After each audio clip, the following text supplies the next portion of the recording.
Good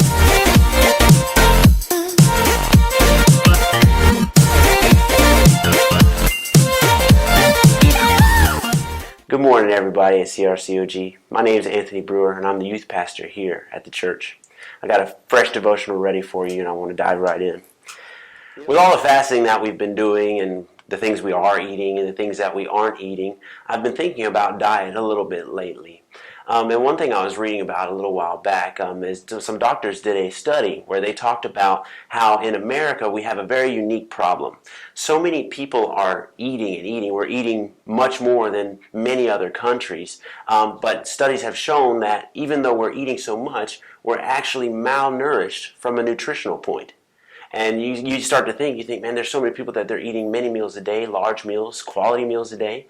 But because of the things that are actually in those meals, they're not getting the nutrition that their body needs to perform certain tasks. Kids are sometimes going to school and finding that they don't have enough energy to keep focused in class. People are going to work and they're finding themselves exhausted by the middle of the day. And the reason why is because although they're consuming so much food, they're not getting the essential nutrients that their body needs to perform at a high level. And I started to think about the parallels between our physical body and our spiritual man. See, our spiritual man, the thing is, we can begin to fill it with so many things. We think that, well, we're in service all the time, therefore I must be covered.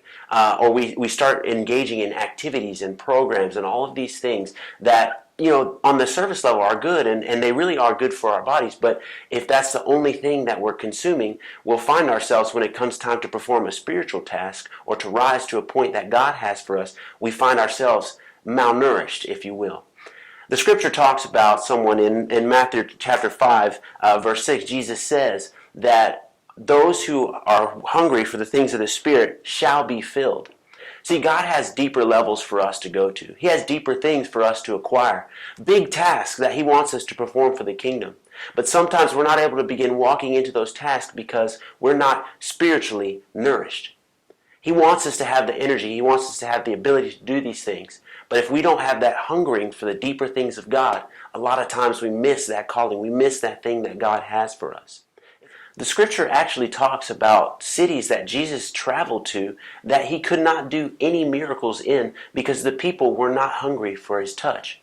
So it comes to be the same way in our lives. If we're not yielding ourselves and letting God go as deep as He can into our lives, it could end up that we miss what God is trying to do in our lives.